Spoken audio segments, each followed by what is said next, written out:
all you lovely people out there. Welcome back.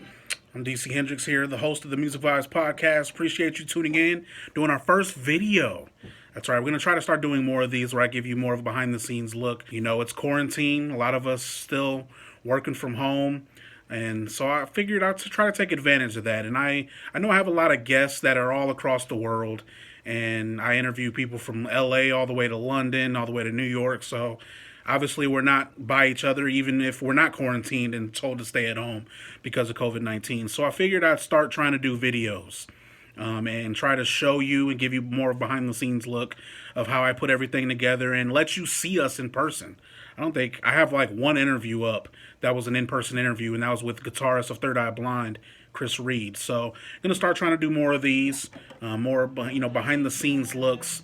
And as you hear the Beatles in the background, that's what we talk today. Revolver, the Beatles album. That's what we're doing today. We did a bracket challenge on Twitter, the Music Vibes Greatest Album of All Time challenge, and I let fans on Twitter vote for which album. Each and every round, I let Twitter vote for which album advances, like a tournament, like an NCAA tournament. We didn't have March Madness, so I wanted to do something different. So I did that, and head-to-head in the championship, you had the Beatles' Revolver, head-to-head against Marvin Gaye. Against Marvin Gaye. What's Going On? And in a small victory, it was like a buzzer beater. Revolver wins over What's Going On. So today, I'm going to be joined by the one and only, the Beatles historian himself. He has Beatles books out. He literally teaches a Beatles class at Monmouth University. He's a dean at Monmouth University. There's no other person to be. I mean, I guess I could get Paul McCartney if that's big enough, but he's not doing any interviews right now. But we got Kenneth Womack, Dr. Kenneth Womack of Monmouth University. He's going to be joining us to talk Revolver by the Beatles. All right, so kick back, relax. We time travel back to 1966 when the Beatles album Revolver was released, and they changed pop music forever.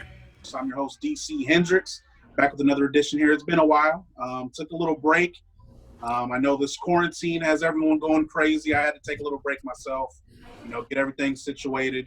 Plus, the music industry is almost dead right now. So, what are we supposed to talk about? We can only talk about a new Bob Dylan song for so long. We can only talk about the new Rolling Stones song for so long. So we're back here. We got something great to talk about because we have a brand new champion, Music Vibes Greatest Album of All Time. We've been doing a bracket for the last month or so and letting Twitter decide who's the winner, who advances in NCAA tournament style. And we have a Beatles winner. We got Beatles Revolver as our Music Vibes Greatest Album of All Time champion, our first annual, probably only because we're only going to do this once. We'll figure out another way to do it next year. But Revolver, Greatest Album. First, when I first mentioned that, and of course, as we bring in our fantastic guest, the one and only author, I know he's a dean at Monmouth University. He's the Beatles go-to guy when we talk Beatles, and that's Mr. Kenneth Womack joining us. What's going on? How you doing? It's just great to see you, DC. I hope you're doing well. Absolutely. It's great to see people. I'm seeing, and this is the first video interview we've done as well. So this is kind of cool. Awesome. Well, I'm proud to be the guinea pig. That's right. And I didn't get a chance to see you at the Beatles White Album listening party. So this is my chance to do it virtually, I guess. So there you go. We'll make it happen someday. That's right. I'll be there. And we also have a fantastic record club I want to get to later before we let you go and all that good stuff. But Revolver. So when I say, and obviously in our bracket, we had Sgt. Pepper's, of course, Abbey Road, White Album. They're all in it. But the fans decide, the Twitter fans decide Revolver, the greatest album ever. When I first say that, what comes to your mind? Ambition. And why? So why do you think they decided Revolver is the greatest album of all time? I think fans come back to it again and again because it's a powerful record in the sense that it brings you lots of different styles and genres and epic songwriting all along the way. But it's the ambition that really sort of grabs you by the throat. That is a record that stands the test of time because it shows the Beatles standing up and saying, "We really nailed it with Rubber Soul, but now." We're going to take a ride, and we're daring you to join us. And Revolver is that record where it all starts in so many ways. So help me retrack here. So obviously this is after Rubber Soul. And so, like, did they take a hiatus or something before this? I was reading up on it, and it said something about how they were planning to take a break. Was that before or after the release of Revolver? So after the what happened was after the release of Rubber Soul, they did a mini British tour, and it's an important one because it's their last. Right. Um, they decided at that point, at least loosely, that they would not tour their homeland again. Of course, Brian Epstein was hoping that it's not true. These are young guys. Surely it won't last. But of course, they meant it. They will do two more shows, right, in the history of their work in Great Britain. One will be the Poll Winners concert in 1966, and of course, the other will be the rooftop concert. In any event, they take a little bit of time off to accumulate new material. That was usually the challenge when they were on the road so often. And they get together and very ambitiously, from the word go, they start with Tomorrow Never Knows, right? Which is this enormous moment of creation that really kicks the whole thing into being. Yeah, and also, coming into this album, and this one, we talked a little bit about this with the White Album too, is, how diverse they were with the sound in the White Album. But I almost, because it's been a while since I listened to Revolver, so obviously I gave it I'm listening to it as we're even talking right now. I don't know if you can hear it, but I do. Been taking it in all over again because you know how it is. One week the White Album's your favorite, the next week Sgt. Pepper's your favorite Beatles album ever, and it changes. So now I've been listening to Revolver for like a week straight now. Because that's the one thing I noticed is that their diversity and their range, of what they reached on this album, and I see why this ended up changing pop music altogether. How do you think, was that something that they were aiming for? Is they really wanted to change something in music and revolutionize pop music? Right. Well, about the time they get to Rubber Soul, and certainly this idea is really concrete with Revolver, they had decided that with every new record, instead of doing the same old thing, they were going to try to grasp and grapple with a new sound. It's a really gutsy move in a lot of ways, right? They're going to stand up and attempt something new every time out of the gate. And when you think about it, particularly in that moment in early 1966, popular music wasn't really operating like that, right? People weren't thinking of themselves as making masterworks. They liked Pet Sounds, for example, by the Beach Boys, which was fairly new. They loved Dylan, and they admired what he was doing, but he wasn't necessarily at this point trying for something new out of the gate every time. He was, of course, evolving his sound, but they didn't really have a lot of models to look to or look towards, and what I love about them is encapsulated in that great John Lennon quote. When he was asked about where the Beatles are in the pantheon of the 1960s, he always made a point of saying, oh, we were there with everybody else, but we were in the crow's nest. We were way above the deck, looking out over the horizon and functioning in a kind of leadership capacity, right? And about this time, and this is very important to the Revolver story, they feel really challenged for the first time. They hear something in Pet Sounds, for example, that sounds like very much Brian Wilson trying to push the boundaries, which is what they saw themselves as doing. And of course, with Revolver, they're going to do things that the Beach Boys don't even understand, right? And then the bigger moment is actually in August after Revolver's done, and they're out there in California the weekend before their final show at Candlestick Park. And they go to a party, and Brian plays an early version for them, Brian Wilson, of Good Vibrations. And their jaws drop, right? Because suddenly they can hear this other band whom they're impressed by, but certainly not belittled by.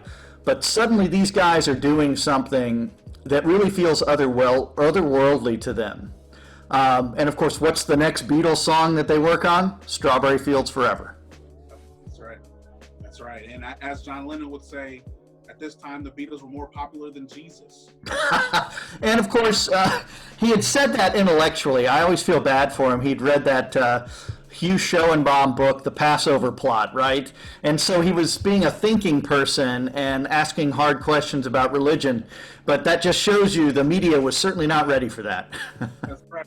That's right. And the media obviously just takes it and run with it. And you see that kind of stuff. And when I think of this album, obviously this came right before Sgt. Pepper's. So I know that's the big, that's the big home run. Everyone knows Sgt. Pepper's, but this one, I mean, obviously there would be Sgt. Pepper's without Revolver leading into it. And what this album did leading into it, I mean, there's so many deep tracks on here. And you know how I am. I like to dig in a little bit and talk about the deep tracks of it. So in my opinion, Eleanor Rigby, I don't think another track stands out more than that. The second it starts, I'm just immediately drawn in. It's just so smooth. And in my eyes, Beatles at their prime, and why they are set apart as the greatest ever. I mean, this album right here, I love the Rolling Stones, believe me. We all do, and they're still out there kicking. The Rolling Stones still releasing new songs. I was talking about it a little bit ago, but albums like Revolver is why the Beatles are the greatest band to ever make music. And, talking about the deep tracks. So what are some deep tracks for you, that, resonate with you even more? So I imagine you've taken in this album probably as many times as I have, especially over this last week even. What are some tracks that stand out to you and why? Well, my gosh, it could be just about any of them, quite frankly. And like you, when I find myself returning to an album like this, the track is not always the same one that I admire, right? Although I always respect all of them because they demand it and have earned it. I mean, you bring up Eleanor Rigby, which is such a great example. I mean, it's an amazing poem, first of all, that McCartney largely has composed. But then you have that arresting sound of the orchestration that George Martin pulls together. And you know what's amazing about that song, and what's amazing about this moment right now, even in our COVID confinement, right? Even in this moment right now, there are kids all across the world discovering the Beatles for the first time. And when you hear a song like Eleanor Rigby, right, it arrests your attention. It demands your attention. You listen to it. It sounds as fresh as it did back then. As we both know, George Martin, knocked himself out making sure those recordings were as perfect as possible, so that helps. But secondly, it's just great writing. And so we find ourselves just arrested by those images and sounds. I actually think about, and I think this is probably true for a lot of folks, regardless of who and where they are, right? Tomorrow Never Knows, to me, I go back to a lot simply because it's such a leap forward, It's even, I always say that it's hard to imagine, the band doing All You Need Is Love in the summer of 1967 being the same band that did She Loves You, 4 summers earlier. I think it's even more difficult to think about the band doing Tomorrow Never Knows as being the same group that just made Rubber Soul. It's that remarkable. And when you listen to that song, which is such a leap forward, there's so many great little stories. I mean, even George Martin had to play that politically very shrewdly. When they first talked about the song with him and gave him a sense of it at a meeting before they started recording the album, he was very sly. He just kind of touched his chin and said, very interesting, instead of, wow, that's too far out, or I don't know how the hell we're going to do that. None of that happened, but rather just this really smart moment where he sort of held himself in check to let the process take over and define things. Yeah, and obviously, and right now, Yellow Submarine is playing right now as I was getting ready to talk about Here, There, and Everywhere, and then Yellow Submarine comes on. It's like, and digging a little bit deeper, because I know this is something that you touch in your George Martin books as well, that I definitely want to promote as well later on. But the engineering and production behind this album, obviously you have the fantastic songwriting and the vocals and everything that's put together, but without the engineering, I want to dig into that a little bit, because you also have the book on Solid State that I know I interviewed you about last time. I'm just kind of going to, the engineering and production part behind this album. What do you think in their mind? Because the Beatles had already done so much at this point. I mean, already like we talked about earlier, we joked, but more popular than Jesus at this point. So like, what do you think their mission was as the producers and as the engineers going into this project? Well, one of the great engineering surprises of this moment is Jeff Emmerich, right? So Jeff, prior to this, had been a junior guy. I mean, he's a very young guy, even when he starts working on Revolver with George Martin. But he's a junior guy, and he's brought on board. He's what, 17 or something ridiculous like that. When he starts working on this record. And what's interesting is the creative space that they give him is fairly considerable. So here, as you said, this is the biggest band in the world, right? Today we would manage something like that with like a committee of corporate leaders and sponsors. But they really gave them space to just be who they were and do what they want. I mean, obviously EMI had its limitations. They'd get awful cheap sometimes, but for the most part, they said, you know what, we own this studio, go to it. You want to work with this kid, that's fine. Emmerich, of course, is made possible by the fact that George Martin has gone out on his own in the last 6 months or so. And so what that means is he needs a new engineer because the engineer before him had been promoted. Right. And I guess that was Norman Smith, who goes on to produce Pink Floyd or something like that. Yeah, The Piper at the Gates of Dawn. And so suddenly, George has a new person he's working with, and that creates this fascinating shift in their creative chemistry. Absolutely, well said. And before we even get to some of the songs on the album, because I'm going to put you on the spot, and we're going to play a game of this or that, and I'm going to make you choose which song out of the two. So on this record, before we even get to that though, so obviously, as we mentioned, Sgt. Pepper's comes after this. Rubber Soul precedes this album. Today, here on May 11th, when we're recording this, 2020, because I say the date because I know this opinion is going to change probably even tomorrow, maybe even a few hours after we do this. Where does Revolver rank for you? Now, the Twitter votes decided that Revolver's the best. All right, and I'll let them decide, but for you, where does Revolver rank in the Beatles catalog? Wow. Okay, so I'm probably going to lose some friends among our listeners, but it's not number one for me. I do think Revolver's fascinating, by the way, in the way that it has become number one for so many Beatles fans. But of course, until 1987, it wasn't understood in the proper way because, of course, prior to that, it had been released in this American version, which is very different from the 14 tracks on the British version and how they're arranged and sequenced. So it has a relatively new reputation in the United States that has really held strong for a long time now since then. It would be in my top 5. There's no doubt about it. But, it makes so many other things possible. Right? It makes Sgt. Pepper possible. It makes Abbey Road, certainly the White Album, those 3 records to me are actually more important in the sense that Revolver opened the door. But, it's in my top 5. But like you said, it's hard to rank the Beatles' masterworks because you need them all. And they're just essential listening, just like great books, right? If you love The Great Gatsby, you're not gonna, you're not gonna toss it off of your nightstand for any reason whatsoever. Classic book, by the way. Nice drop in there. And movie, by the way, that's classic. But I think, don't you agree? In a lot of ways, great albums are like that, though. We return to them and reread them again. And you hear them differently. You hear a sound, the way something's written, the way something's sung. You still have your favorite parts, right? But I told you last time. I think the last time I interviewed you, I had just got my vinyl record player. So I was pretty fresh on the vinyl side.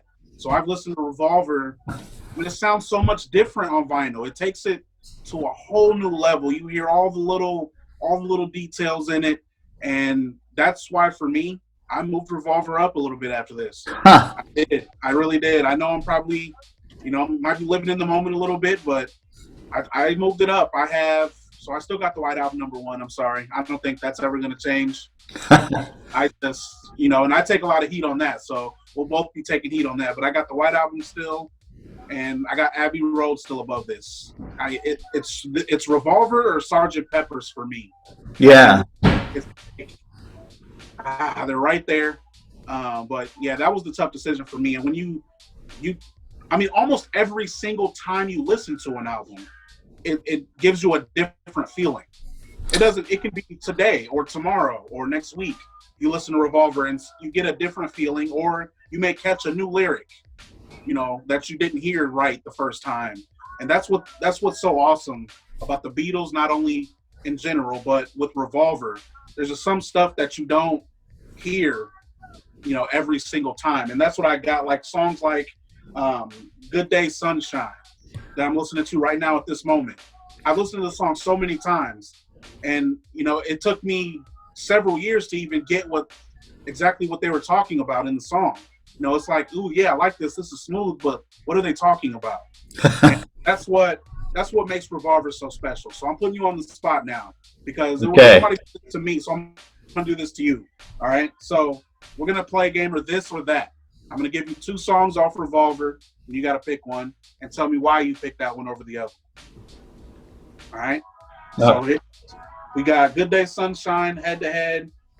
I'm gonna pick something kind of similar. All right, Good Day Sunshine or Eleanor Rigby? Wow, that's intentionally tough, but I pick Eleanor Rigby.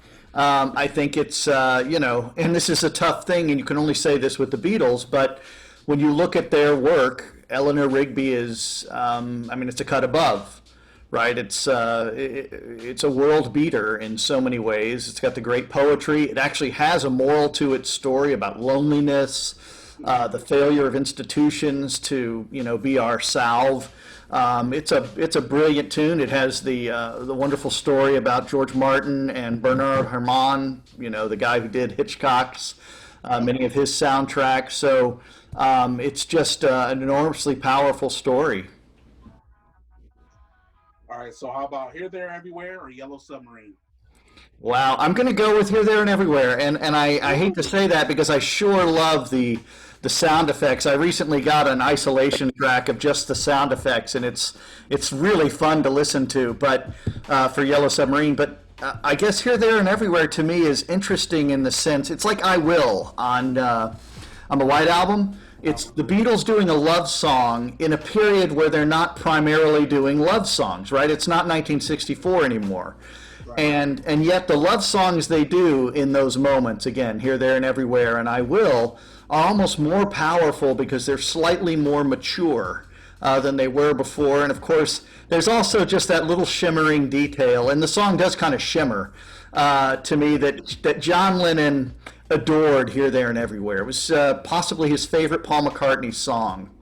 And knowing that story and that kind of connection they shared makes it all the more powerful. I went Yellow Submarine in that one. I'm even giving you the ones that they gave me. It's catchy, and all the sound effects got me. It made me feel like I was literally writing one. So like once they got the sound effects in there, I was like, yes, that's it for me. But yeah, obviously Here, There, and Everywhere. Beautiful love song, and you nailed it. This is not a time, wasn't a whole lot of love songs even after this. Right. There wasn't a whole lot. So, yeah, that's a good way to put it. And another one that they put me on the spot for, Dr. Robert, is one I really love. And then She Said, head to head.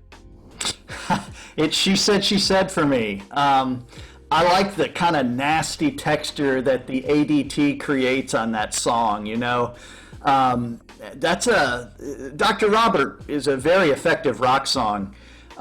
There's no doubt about it. But She Said again, it's them doing something that is really daring. And it's important for us to remember in 1966, nothing was settled. They weren't the Beatles yet in the same way we talk about them even in 1970. So they took a lot of risk with this record, and She Said is certainly one of those tunes, although there's plenty of risk, right, in talking about their drug dealer, too. That's right. I haven't got to interview any of the Beatles, but I did talk to Denny Lane from the Wings, and he told me some good stories on Paul McCartney. So this, I know exactly what you're talking about. know exactly what they're talking about. So, are kind of moving away from those. For some of the younger listeners that are watching this video or listening to our interview, school them a little bit. We're going to school with you. We're getting a free class here. All right, I guess we're getting a free class from Dean, Dr. Womack here. Awesome. You're going into Revolver as a new listener. All right, tell the new listeners what they can expect from hearing Revolver. You're going to hear a vast array of styles across 14 songs, and they're going to hit you. And they're not long songs either. There's no link to them. It's a jukebox in a way. And there are a couple of things, I don't know if this will help our new listeners, but there are a couple of things that always stick out to me about this record. And one of them is the idea of a revolving record, right? So this thing comes out in August 1966, and it has never, ever stopped playing. And when I say that, I mean somewhere, somebody, every second since it came out has played something from it. So it's never stopped turning, like the wheel of life. This record, they ordained something that at least at this moment in time, and I think for a good many decades to come, has never stopped playing. I mean, has Beethoven ever stopped playing after a certain moment? I don't think so. My favorite story about Revolver is just what a leap forward it was for the Beatles, right? And so when I teach the album in class, even though George Harrison and Ringo Starr love to talk about how to them Rubber Soul and Revolver were like part one and part two of the same album. You hear them side to side. It's hard to actually hear it in exactly that context, but I get that. Mm-hmm. But they had certainly leapt forward with Revolver, and there's a great story about when they finished Tomorrow Never Knows, and John and Paul had those acetates, those demo records they could play, and they were just mesmerized by what they'd made, and they knew that this thing, this is so different. This is a different kind of home run, and this is a band that's hit home runs, right? And they'd always thought of themselves as artists, but remember, the thing isn't out yet. Well, Dylan's coming through town, and Paul says, let's go play it for Bob Dylan. And John's like, you're nuts.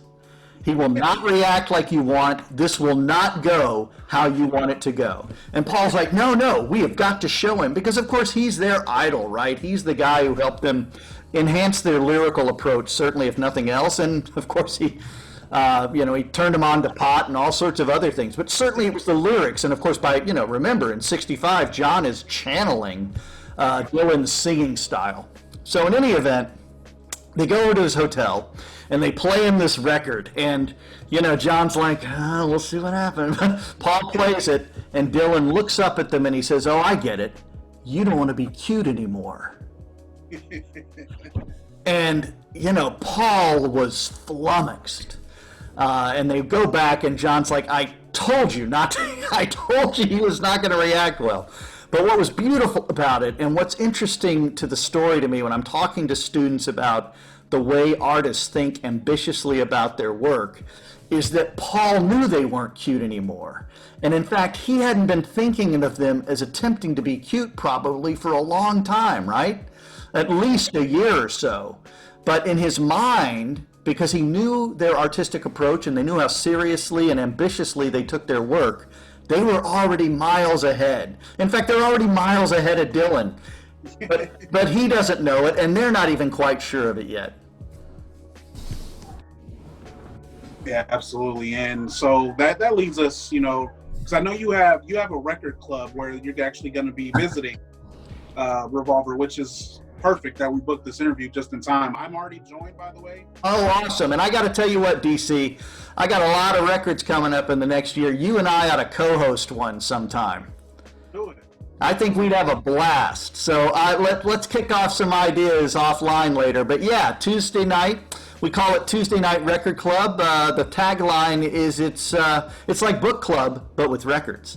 And next week we're doing Revolver. And full disclosure, I did not pick it.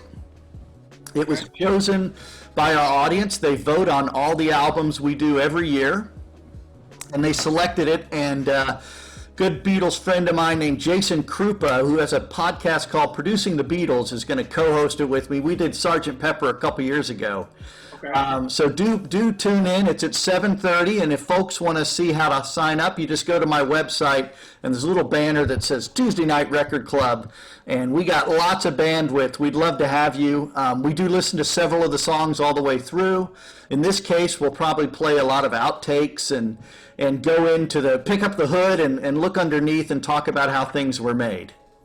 I love it. I'll leave a link in the description as well. Oh, beautiful. So we'll leave that. Apparently everyone's loving Revolver right now. We got fans voting on my Twitter polls for Revolver. You're getting votes on Revolver. The world is feeling Revolver. I guess Revolver's the album of quarantine, I guess. Well, it's a good one if you're going to choose something where you can sort of go into another world, and it certainly does that. That's right. As I say, we time travel, and that's what we're doing with Revolver. So Dr. Kenneth Womack, Dean of Monmouth University, joining us here to help visit Revolver.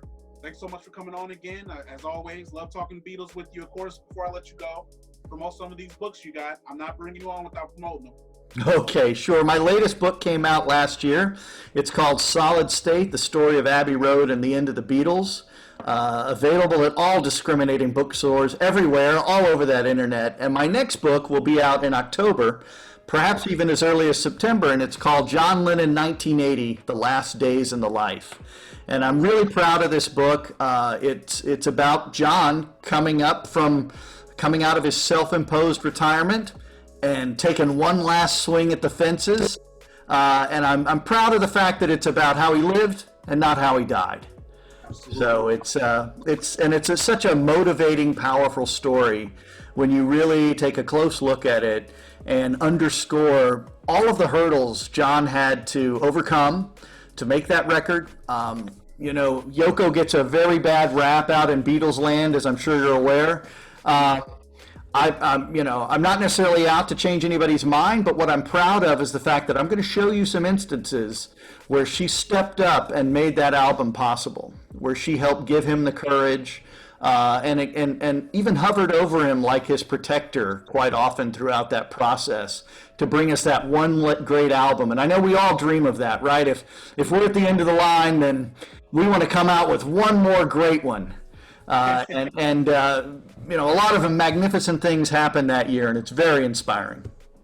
Absolutely great stuff. I'm all about the positivity, and there's so many books out already about the end of John Lennon and all the bad stuff, so it's really refreshing. I'm interested to hear about the good side, the good ending for John Lennon, and that sounds good. Thanks for the tease. I wasn't aware of this book, so this is breaking news. That's okay. As soon as I'm allowed to release copies, one will go right to you. So much, and of course we'll bring you on just again, talk some more Beatles. All right, thank you so much for coming on once again, and we'll talk about some of the future on Record Club, and I'll see you then. All right, thanks so much, DC.